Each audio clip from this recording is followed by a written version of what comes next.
सान्ध्य पार्श्व को समस्त को स्वागत करुच्ची। आज आलोचना करिया 1966 नवेम्बर मासर संपादकीय छात्र समाज नूतन भूमिका। वर्तमान समाज संस्कृति और सभ्यता मृत बोली कहले कौन से अत्युक्ति हेब नहीं। गत काली आलोचना यही कथा कहुई एवं प्रपति से विषय अति स्पष्ट भाव उल्लेख कर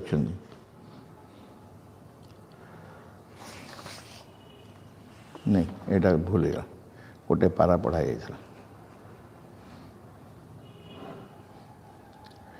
गतकाली आम 1966 नवेम्बर मासर आलोचनार प्रथम परिच्छेद पढ़ी आलोचना करते द्वितीयटा आरंभ करवा। मु गोटे शेष वाक्यटा को पढ़ी दूची आम नेक्स्ट पारा को जीवा। नूतन सत्यर आविर्भाव जेपरि आनंददायक पुरातन सत्यर विलय सेहीपरि ध्वंसमूलक। पुरातन सत्य को जहाँ सब आश्रय कर रही थाए ता भांगी चोरमार हो जाए एवं ता स्थान रे नूतन सत्य निजक प्रतिष्ठा करे। पुरातन सत्य को जहाँ सब आश्रय करे नेचुराली जब गोटे खुंट को गुड़ा जिन आउजिकी रही खुंटा भांगले सब भूसी पड़ोनी। जब खुंट को गुड़ाए जिन आउजिकी रखाई खुंटा पुराणा हो गला हठात भांगीगला जमी भांगला सब भूसी पड़ो। ठीक से पुरातन सत्य जहाँ थिला ताको पुरातन संस्कृति पुरातन विश्वास पुरातन धारा जहाँ जहाँ सब था आउजिकी सब रही से सब भूसी पड़े एवं से स्थान कौन हम ना स्थान नूतन सत्य निजक प्रतिष्ठा कर। यहीपरि एक नूतन जुगरे नूतन जगतर प्रतिष्ठार पट्टभूमिकार छात्र समाज कर्तव्य कौन ये जो विषयर अवतारणा कराई छात्र समाज नूतन भूमिका से आलोचना को प्रोफेसर प्रपत्ति यहीपरि एक नूतन जुगरे नूतन जगतर प्रतिष्ठार पट्टभूमिकार छात्र समाज कर्तव्य कौन छात्र मान निजक क्यों दिगरे परिचालित करेंगे आम आशा करूँ छात्र मैंने यही आलोक ज्ञान और शक्ति निजक गढ़ी तोड़ा निमंते प्रस्तुत हेबे एवं भावी जुगरे सत्यर जो विजय हेब तहिर अंशीदार हेबे। यही माने हेबे नूतन जगतर प्रतिष्ठाता एम लक्ष्य हेब सत्यर पूर्ण विजय और प्रतिष्ठा। छात्र मान कहीं कथा दायित्व दिखाई छात्र मान कहीं कथा दायित्व दिखाई ना छात्र मान जब ग्रहण कर नेबे समग्र भविष्य पड़ी एवं भविष्य जहाँ जहाँ से शिक्षा समय शिक्षा ग्रहण समय शिक्षा करेंगे ताही भविष्य गठन रे सहायक हम एवं जितेबाला से भविष्य गठन एक सत्यमूलक हम सत्य उपर आधारित हम स्वाभाविक भाव में से समय समाज संसार इत्यादि सत्य उपर प्रतिष्ठित हवा सहज हम। तेणु छात्र अवस्था ये सब को ग्रहण करने निमंते गोटे सुजोग सृष्टि करने उचित भर से प्रेरणा देवा उचित कि छात्र समाज कौन कौन ग्रहण करेंगे। आलोक ज्ञान और शक्ति निजक गढ़ी तोड़ा निमंते प्रस्तुत हेबे। आलोक शक्ति और ज्ञान माध्यम निजक प्रतिष्ठित करेंगे प्रस्तुत करेंगे।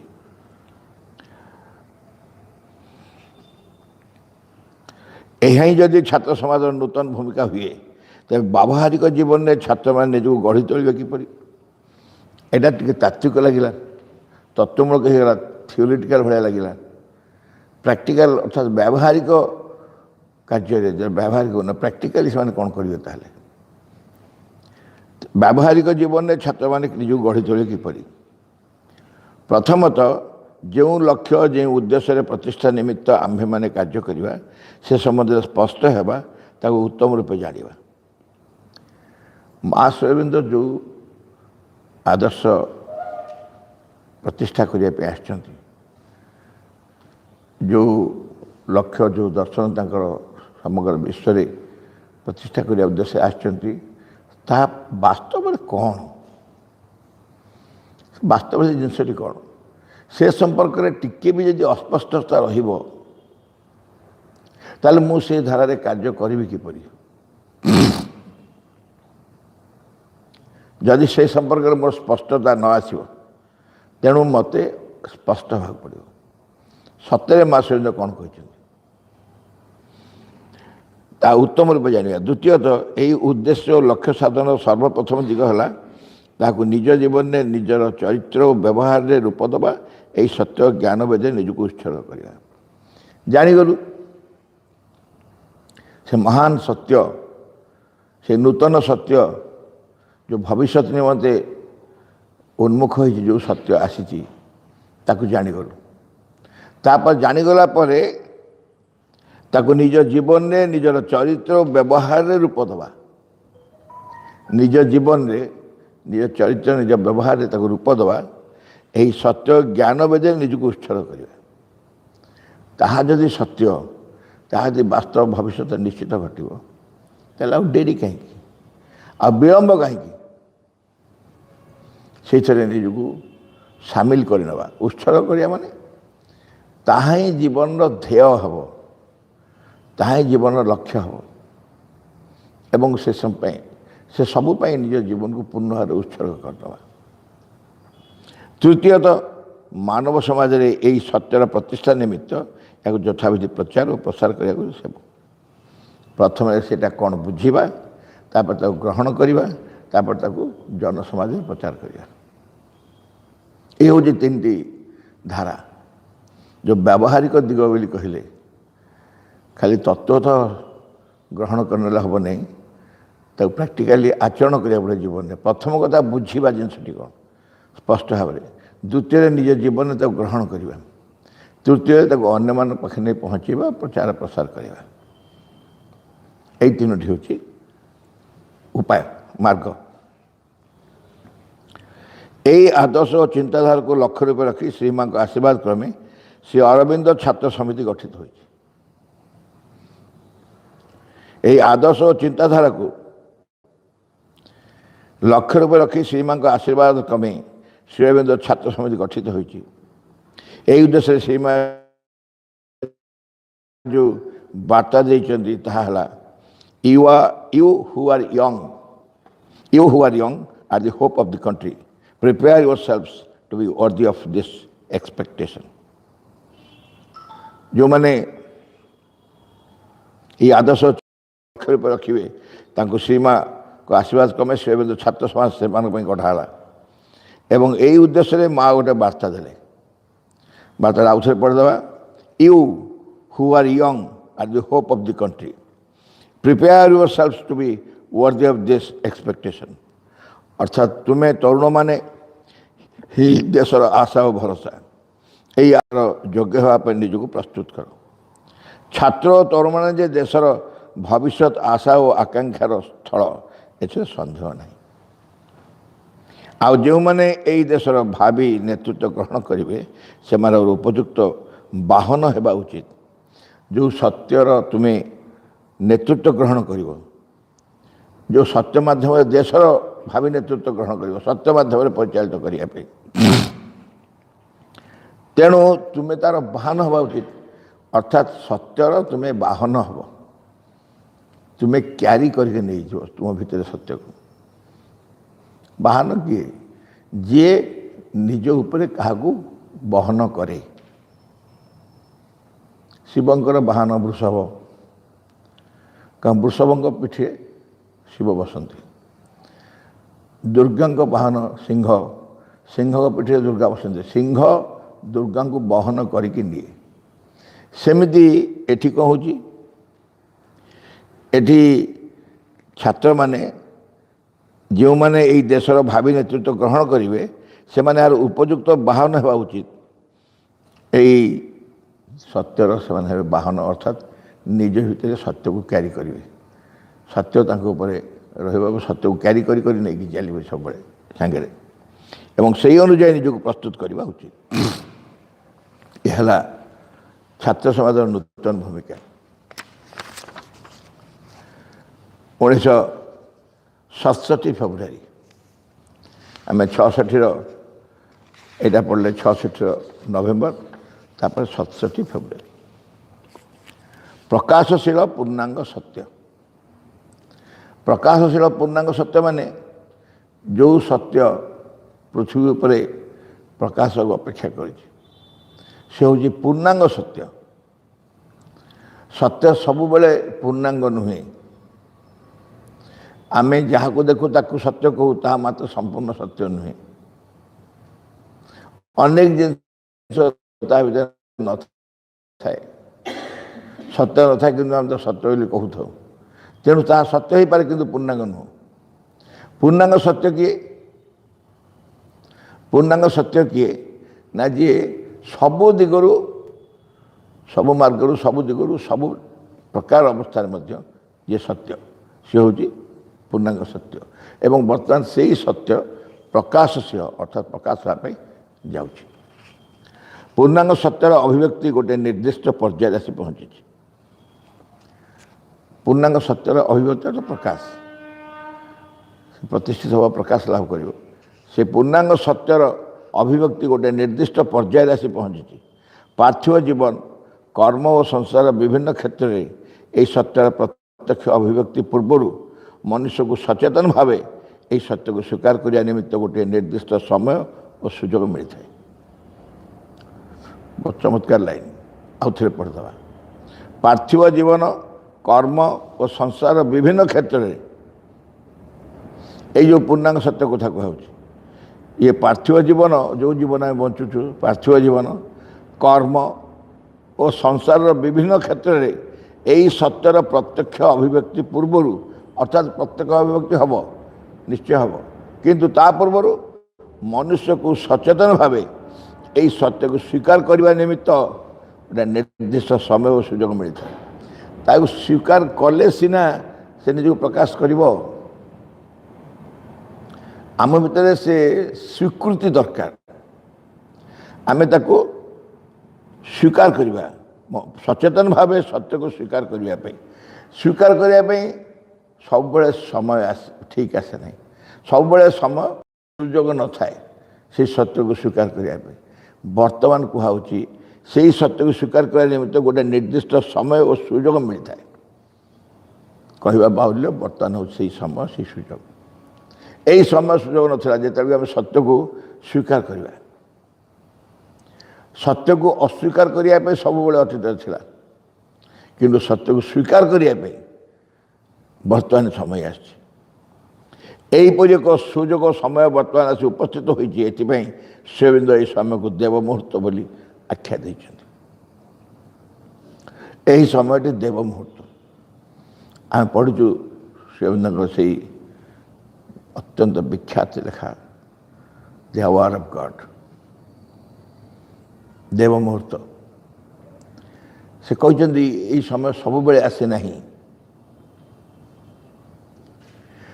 ଅନ୍ୟ ସମୟରେ ଅନେକ ପରିଶ୍ରମରେ ସାମାନ୍ୟ ଫଳ ମିଳେ କିନ୍ତୁ ଯେତେବେଳେ ଦେବ ମୁହୂର୍ତ୍ତ ଆସିଥାଏ ସାମାନ୍ୟ ପରିଶ୍ରମରେ ଅନେକ ଫଳ ମିଳେ ସାମାନ୍ୟ ପରିଶ୍ରମରେ ଅନେକ ଫଳ ମିଳେ ତା କାରଣ ଭଗବାନ ନିଜେ କାର୍ଯ୍ୟରେ ସମ୍ପୃକ୍ତ ଥାନ୍ତି ଯେହେତୁ ଭଗବାନ ନିଜେ କାର୍ଯ୍ୟରେ ସମ୍ପୃକ୍ତ ଅଛନ୍ତି ନ୍ୟାଚୁରାଲି ମଣିଷର ଉଦ୍ୟମ ଆଉ ଭଗବାନଙ୍କ ଉଦ୍ୟମ ଯେତେବେଳେ ମଣିଷ ଉଦ୍ୟମ କରୁଥାଏ ନିଜ ଅହଙ୍କାର ମାଧ୍ୟମରେ ବା ଅସୁର ମାଧ୍ୟମରେ ଉଦ୍ୟମ କରୁଥାଏ ସେ ଉଦ୍ୟମ ଏବଂ ଭଗବାନଙ୍କ ମାଧ୍ୟମରେ ଭଗବାନଙ୍କ ସହିତ ଭଗବାନଙ୍କର ଯନ୍ତ୍ର ହେଇକି ଗୋଟେ ଉଦ୍ୟମ ଏକଦମ ଫରକ ଏକଦମ ଭିନ୍ନ ସେଥିପାଇଁ ବର୍ତ୍ତମାନ ସମୟ ଯେତେବେଳେ ଭଗବାନ ନିଜେ ଅବତରଣ କରିଛନ୍ତି ଅତିମାନ ଶକ୍ତି ଅବତରଣ କରିଛି ପୃଥିବୀ ପୃଷ୍ଠରେ କ୍ରିୟା କରୁଛି ତାକୁ ଦେବ ମୁହୂର୍ତ୍ତ ଛଡ଼ା କିଛି କୁହାଇପାରିବ ଏ ହେଉଛି ଅସଲ ଦେବ ମୁହୂର୍ତ୍ତ ପ୍ରକୃତରେ ପୂର୍ଣ୍ଣାଙ୍ଗ ସତ୍ୟ ହେଲା ଅତିମାନସ ଦିବ୍ୟ ସତ୍ୟ ଏ ଯେଉଁ ପୂର୍ଣ୍ଣାଙ୍ଗ ସତ୍ୟର ଅଭିବ୍ୟକ୍ତି ପ୍ରଥମ ଧାରରେ କହିଲେ ସେ ପୂର୍ଣ୍ଣାଙ୍ଗ ସତ୍ୟ ହେଲା ଅତିମାନସ ଦିବ୍ୟ ସତ୍ୟ ଏହି ମହାନ ସତ୍ୟକୁ ପୃଥିବୀ ପୃଷ୍ଠରେ ଅବତରଣ କରାଇ ତାକୁ ମାନବ ଜୀବନରେ ଓ ପାର୍ଥିବ ପ୍ରକୃତି ମଧ୍ୟରେ ପ୍ରକଟ କରାଇବା ହିଁ ଶ୍ରୀ ଅରବିନ୍ଦଙ୍କ ସାଧନାର ସମଗ୍ର ଓ ପୂର୍ଣ୍ଣ ଲକ୍ଷ୍ୟ। ଶିବଙ୍କ ସାଧନାର ସମଗ୍ର ପୂର୍ଣ୍ଣ ଲକ୍ଷ୍ୟ କ'ଣ? ବରାବର ପ୍ରତ୍ୟେକ ଅଧ୍ୟାୟରେ ଆମେ ଆଲୋଚନା କରୁଛୁ। ଆମେ ଜାଣିସାରିଛୁ ତାକୁ ଭିନ୍ନ ଭିନ୍ନ ବାକ୍ୟରେ ଭିନ୍ନ ଭିନ୍ନ ଶବ୍ଦ ବ୍ୟବହାର କରି ତାକୁ ସେ ଏକା କଥା ଲେଖା ହେଉଛି। ଏହି ମହାନ ସତ୍ୟକୁ ପୃଥିବୀ ପୃଷ୍ଠରେ ଅବତରଣ କରାଇ ତାକୁ ମାନବ ଜୀବନରେ ଓ ପାର୍ଥିବ ପ୍ରକୃତି ମଧ୍ୟରେ, ମାନବ ଜୀବନ ଆମ ଜୀବନ ହେଉଛି ମାନବ ଜୀବନ, ପାର୍ଥିବ ପ୍ରକୃତି ଯେଉଁ ପ୍ରକୃତି ପୃଥିବୀରେ ନେଚର, ଆମ ନିଜର ପ୍ରକୃତି, ପାର୍ଥିବ ପ୍ରକୃତି, ତା ମଧ୍ୟରେ ପ୍ରକଟ କରାଇବା ମାନେ ପ୍ରକାଶ କରିବା, ସ୍ଥାପନ କରିବା ଏବଂ ସ୍ଥାପନ କରି ପ୍ରକାଶ ହେବ। ଏଠି ପ୍ରକଟ ହେବ, ପ୍ରକଟ କରାଇବା ହିଁ ଶ୍ରୀଅରବିନ୍ଦଙ୍କ ସାଧନାର ସମଗ୍ର ଓ ପୂର୍ଣ୍ଣ ଲକ୍ଷ୍ୟ। ଶ୍ରୀଅରବିନ୍ଦ ସାଧନାର ସମଗ୍ର ଲକ୍ଷ୍ୟ, ପୂର୍ଣ୍ଣ ଲକ୍ଷ୍ୟ ହେଉଛି ଏହା। ଯେତେବେଳେ ଯାଏ ଏହା ସମ୍ପୂର୍ଣ୍ଣ ନ ହୋଇଛି ତାଙ୍କ ଲକ୍ଷ୍ୟ ପୂର୍ଣ୍ଣ ହୁଏ। ଆଂଶିକ ଭାବରେ ହେଲେ ହେବନି, ପୂର୍ଣ୍ଣ ଭାବରେ ହେବାକୁ ପଡ଼ିବ, ପୂର୍ଣ୍ଣ ଲକ୍ଷ୍ୟ। ପୃଥିବୀ ପୃଷ୍ଠରେ ଅତିମାନସର ଅବତରଣ ନିୟତ ନିର୍ଦ୍ଦିଷ୍ଟ ଏବଂ ଏହି କାର୍ଯ୍ୟ ବହୁ ବର୍ଷ ଧରି ଚାଲୁଅଛି। ଷଷ୍ଠ ଅଧ୍ୟାୟରେ ମହାବୀର ଶ୍ରୀଅରବିନ୍ଦ ନିଜେ ଉଲ୍ଲେଖ କରିଛନ୍ତି, ସୁପରାମେଣ୍ଟାଲ change in the thing ଡିକ୍ରିଡ୍ and ଇନେଭିଟେବଲ୍ in the evolution of earth consciousness, ତାର ଓଡ଼ିଆ ହେଲା ଅତିମାନସିକ ବିବର୍ତ୍ତନ ନିୟତି ନିର୍ଦ୍ଦିଷ୍ଟ ହୋଇଛି। ଅତିମାନସିକ ବିବର୍ତ୍ତନ ନିୟତି ନିର୍ଦ୍ଦିଷ୍ଟ ହୋଇଛି, ଅର୍ଥାତ୍ ଯାହାକୁ ବଦଳାଇବା ସମ୍ଭବ ନୁହେଁ। ଏହି ନିୟତି ନିର୍ଦ୍ଦିଷ୍ଟ ଏବଂ ଏହି କାର୍ଯ୍ୟ ବହୁ ବର୍ଷ ଧରି ଚାଲୁଅଛି। ନିୟତି ନିର୍ଦ୍ଦିଷ୍ଟ କାଲି ସକାଳେ ହେଇନି, ଆମମାନେ ଆସିବା ପରେ ହେଇନି, ବହୁ ବର୍ଷ ଧରି ଚାଲିଛି ଏ କାର୍ଯ୍ୟ ସଂସାରରେ। ସେଇଥିପାଇଁ ଆମ ଭିତରେ ବିବର୍ତ୍ତନ ଧାରାରେ ଆମେ ଧୀରେ ଧୀରେ ପରିବର୍ତ୍ତନ ହେଇ ଚାଲିଛୁ। ମଣିଷ ପ୍ରତ୍ୟେକ ଜନ୍ମରେ ପୂର୍ବଜନ୍ମ ଠାରୁ ଅଧିକ ଉନ୍ନତ ବିବର୍ତ୍ତନ ମାର୍ଗରେ, ଏବଂ এই କାର୍ଯ୍ୟ ବହୁ ବର୍ଷ ଧରି ଚାଲିଅଛି। ବର୍ତ୍ତମାନ କିନ୍ତୁ ଏହି ସତ୍ୟ ପୃଥିବୀ ଉପରେ ଅବତରଣ କରି ଅଭିବ୍ୟକ୍ତିର ପର୍ଯ୍ୟାୟରେ ପହଞ୍ଚିଛି। ବର୍ତ୍ତମାନ କ'ଣ ହେଇଛି? ଏହି ସତ୍ୟ ପୃଥିବୀ ପୃଷ୍ଠରେ ଅବତରଣ କରିସାରିଛି, ଅଭିବ୍ୟକ୍ତି କରିବା ପାଇଁ ଅପେକ୍ଷା କରିଛି, ଅର୍ଥାତ୍ ପ୍ରକାଶ ହେବ। ଆମକୁ ସକାଳ ସୂର୍ଯ୍ୟୋଦୟ ପୂର୍ବରୁ ଆମେ ଜାଣିଛୁ ସୂର୍ଯ୍ୟ ଅଛନ୍ତି। ସେ ଯେଉଁ ଦେଖାଯାଉଛି ନାଲି ରଙ୍ଗର ଦେଖାଯାଉଛି ନା, ସେଇଠି ସୂର୍ଯ୍ୟ ଅଛନ୍ତି, ତା ପଛରେ ସୂର୍ଯ୍ୟ ଉଠୁଛନ୍ତି, ସେଠି ଆସି ଅବତରଣ କରିଛନ୍ତି। ଆଉ ପ୍ରକାଶ ଏ ଦୁଇଟା, ଏ ସୂର୍ଯ୍ୟ ସିନା ଅବତରଣ କରିନାହାନ୍ତି, କିନ୍ତୁ ଅତିମାନ ସତ୍ୟ ଅବତରଣ କରିସାରିଛି, କିନ୍ତୁ ପ୍ରକାଶ ହେଇନି। ବର୍ତ୍ତମାନ ପ୍ରକାଶିତ ହେବ, କାର୍ଯ୍ୟ କରୁଛି, ପ୍ରକାଶିତ ହେବ। ପ୍ରତ୍ୟେକ ଭାବରେ ପୃଥିବୀ ଉପରେ ଅବତରଣ କରି ଅଭିବ୍ୟକ୍ତିର ପର୍ଯ୍ୟାୟରେ ପହଞ୍ଚିଛି। ଅଭିବ୍ୟକ୍ତି ହେଉଛି ପ୍ରକାଶ, ତା ଅବଶ୍ୟ ପହଞ୍ଚି ଏବଂ ପ୍ରତ୍ୟକ୍ଷ ଭାବରେ ମାନବ ଗୋଷ୍ଠୀ ଓ ମାଧବ ଜୀବନରେ ବିଜୟ ହାସଲ କରିବାକୁ ବସିଛି। ପ୍ରତ୍ୟକ୍ଷ ଭାବରେ ସିଧା ମାନବ ଗୋଷ୍ଠୀ ଓ ପାର୍ଥିବ ଜୀବନରେ ବିଜୟ ହାସଲ କରିବ। 1930 ସାଲରେ ଶ୍ରୀମା ଗୋଟେ ବାଣୀରେ କହିଥିଲେ, ଅତିମାନସର ପ୍ରଭାବ ଧୀରେ ଧୀରେ କ୍ରିୟାଶୀଳ ହେଉଛି। 1930 ସାଲରେ ସେତେବେଳେ ଅତିମାନ ଶକ୍ତି ଅବତରଣ କରିନଥିଲା। 1950 ଡିସେମ୍ବର 5ରେ ଅବତରଣ କଲା। 20 ବର୍ଷ ପୂର୍ବରୁ 1930ରେ ମା ଘୋଷଣା କରୁଛନ୍ତି, ଅତିମାନସର ପ୍ରଭାବ ଧୀରେ ଧୀରେ କ୍ରିୟାଶୀଳ ହେଉଅଛି। ବର୍ତ୍ତମାନ ସତ୍ତାର ଗୋଟିଏ ଅଂଶ ଅନ୍ୟ ସମୟରେ ସତ୍ତାର ଅନ୍ୟ ଗୋଟିଏ ଅଂଶ ଏହି ଦିବ୍ୟ ସତ୍ତାର ସ୍ପର୍ଶ ବା ଆଲିଙ୍ଗନ ଅନୁଭବ କରୁଅଛି। ସତ୍ତା ମାନେ ଆମେ ମଣିଷମାନେ କେତେବେଳେ ମନରେ ଟିକେ, କେତେବେଳେ ପ୍ରାଣରେ, ଶରୀରରେ ଆନନ୍ଦ ଖୁସି ଲାଗୁଛି ହଠାତ୍, କେଉଁଠି କେମିତି ଗୋଟିଏ ଅଂଶରେ, ଅନ୍ୟ ସମୟରେ ଅନ୍ୟ ଏକ ଅଂଶରେ ଏହି ଦିବ୍ୟ ସତ୍ୟର ସ୍ପର୍ଶ ବା ଆଲିଙ୍ଗନ ଅନୁଭବ କରୁଛି। କିନ୍ତୁ ଯେତେବେଳେ ଏହା ପୂର୍ଣ୍ଣ ରୂପେ ନିଜସ୍ୱ ସାମର୍ଥ୍ୟ ସହ ଉତରି ଆସିବ, ସେତେବେଳେ ସମଗ୍ର ପ୍ରକୃତିର ଗୋଟାଏ ରୂପାନ୍ତର ସାଧିତ ହେବ। ଏଠି ଟିକେ ସ୍ପର୍ଶ ଲାଭର ତ ଏତିକି ଲାଗୁଛି, ସମ୍ପୂର୍ଣ୍ଣ ଯେତେବେଳେ ସେ ଅବତରି ଆସିବେ ଏବଂ ଆମ ରୂପାନ୍ତରିତ କରିଦେବେ, ସେତେବେଳେ ପୂର୍ଣ୍ଣ ପ୍ରକୃତିର ରୂପାନ୍ତର ହୋଇଯିବ। ଆମମାନେ ଏହି ପୂର୍ଣ୍ଣ ବିଜୟର ମୁହୂର୍ତ୍ତ ଆଡ଼କୁ ଧୀରେ ଧୀରେ ନିକଟବର୍ତ୍ତୀ ହେଉଅଛୁ।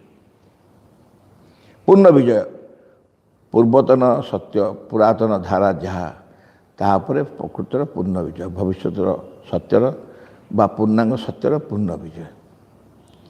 ଏହି ହେଉଛି ବର୍ତ୍ତମାନର କାର୍ଯ୍ୟ ଚାଲିଛି। ଆମେ ନିକଟବର୍ତ୍ତୀ ହେଉଛୁ। ଆମ ସେଇ ଯେଉଁ ପ୍ରାର୍ଥନାର ଉଦାହରଣ ମୁଁ କହେ ଆପଣମାନଙ୍କୁ ସବୁବେଳେ, ପିଲାମାନଙ୍କୁ ପ୍ରତ୍ୟେକ ଦିନ ଆବୃତ୍ତି କରିବାକୁ ମା ଦେଇଛନ୍ତି, ବୀର ଯୋଦ୍ଧା କରି ଗଢ଼ା ଆମମାନଙ୍କୁ।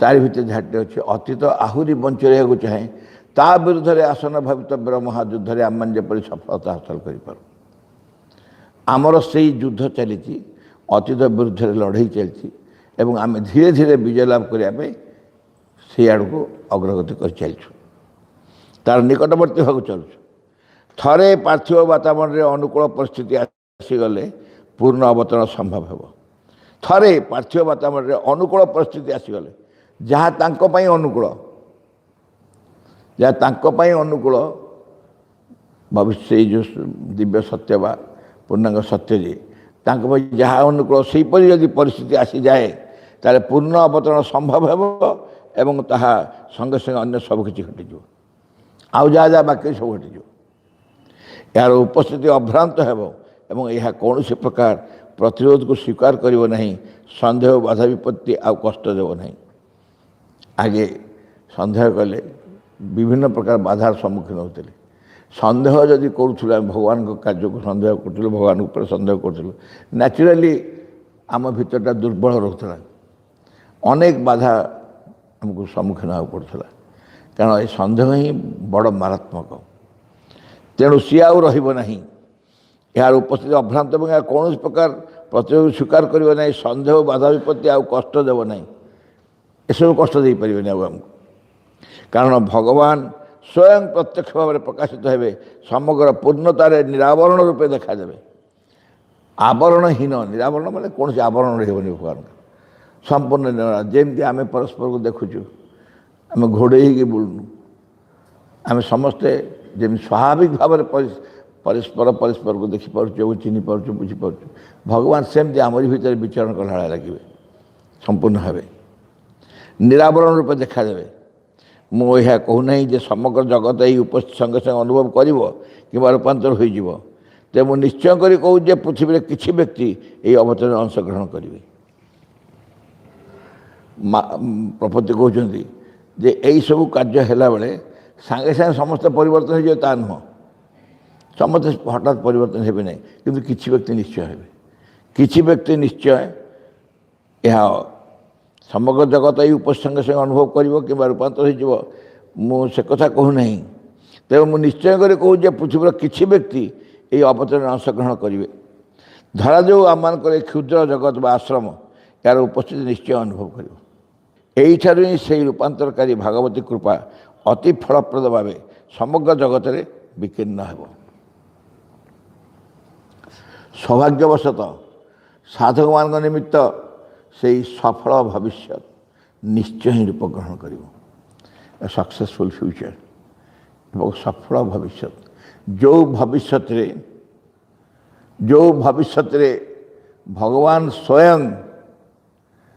भगवान स्वयं निरावरण रूपे प्रकाश हे आमरी भितर भगवान विचरण करेंगे मनुष्य मान भितर विचरण करेंगे से भविष्य को आम सफल भविष्य कह सफल भविष्य निश्चय रूप ग्रहण कर जदिओ ता सम्मुखें अधस्थन मानव प्रकृति सकल प्रकार बाधा विपत्ति रखी ए सबु सत्वे ही ए बाधा विपत्ति बहुत बाधा विपत्ति बहुत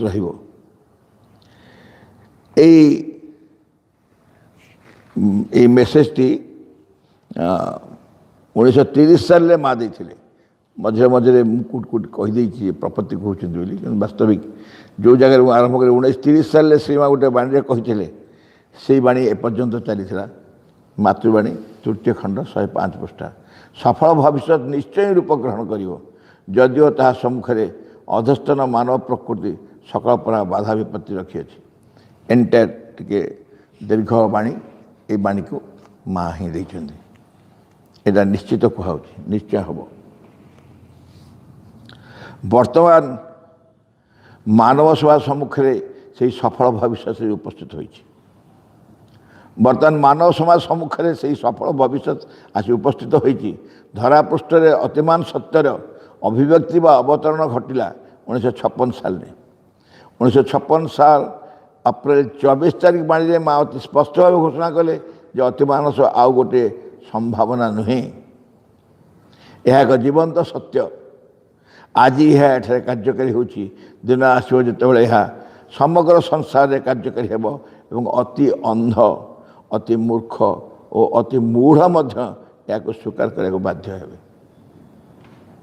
1956 साल फेब्रुआरी 29 जो माँ ताकू द गोल्डन डे जहाँ कह हुए माँ ताकू समग्र पृथ्वी वातावरण छाड़देले क्रिया करने ता पछारू आउ अतिमान शक्ति सन्देह भर रही संभावना भर रही ता सत्य होगा वास्तव सत्य।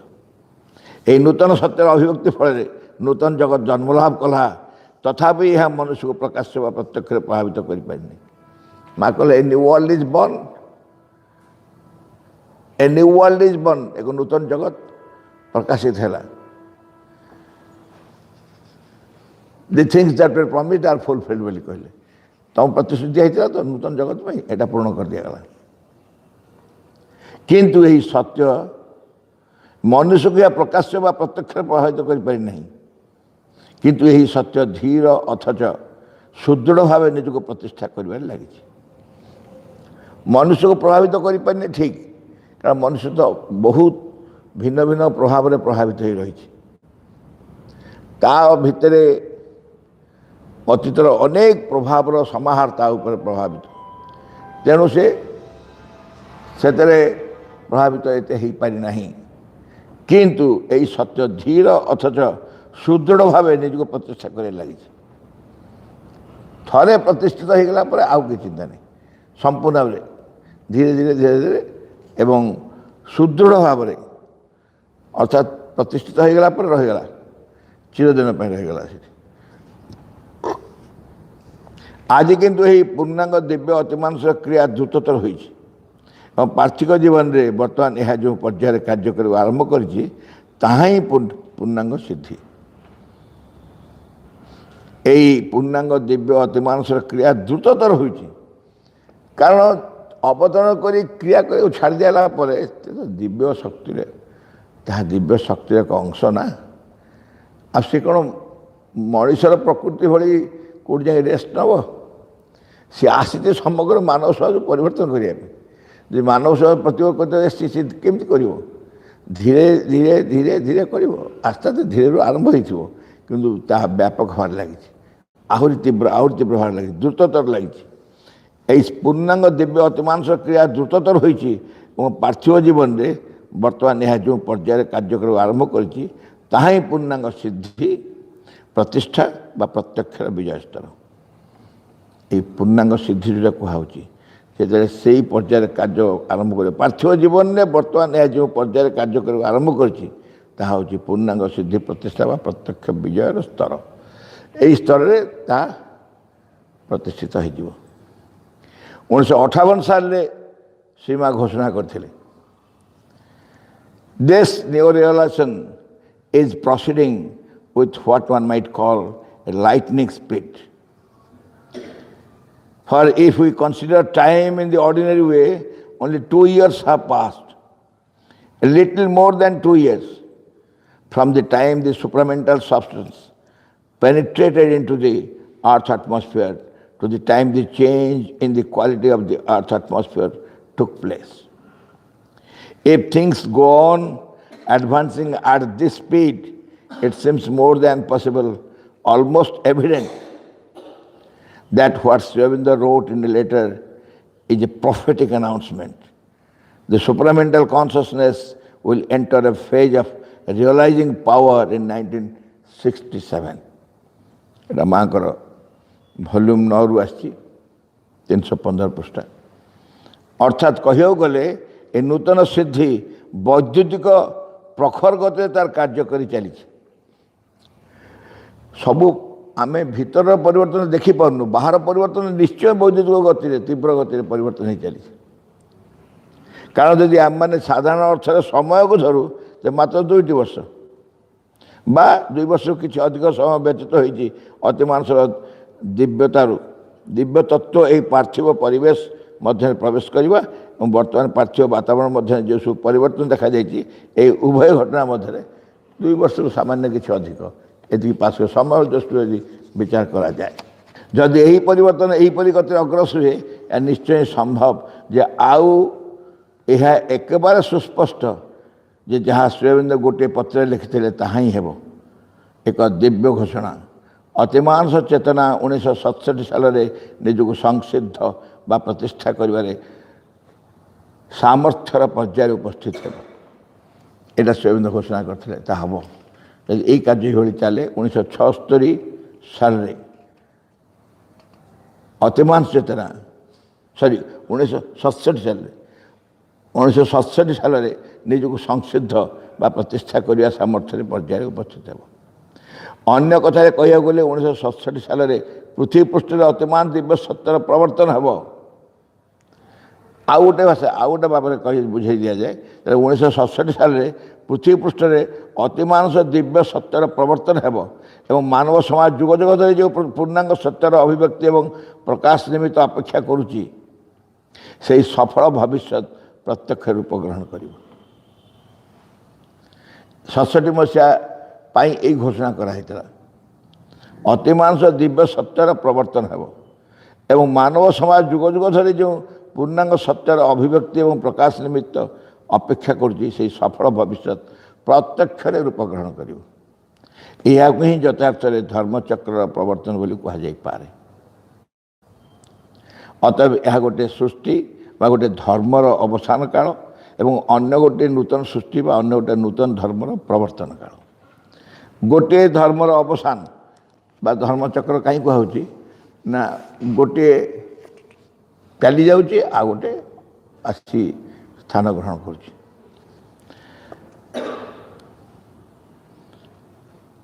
गोटे धर्मर अवसान काल और अन्य गोटे नूतन सृष्टि बा नूतन धर्मर प्रवर्तन काल यही काल उभय अर्थ तात्पर्यपूर्ण और यह ही सीमांकर नववर्ष बाणी सुस्पष्ट हो उठी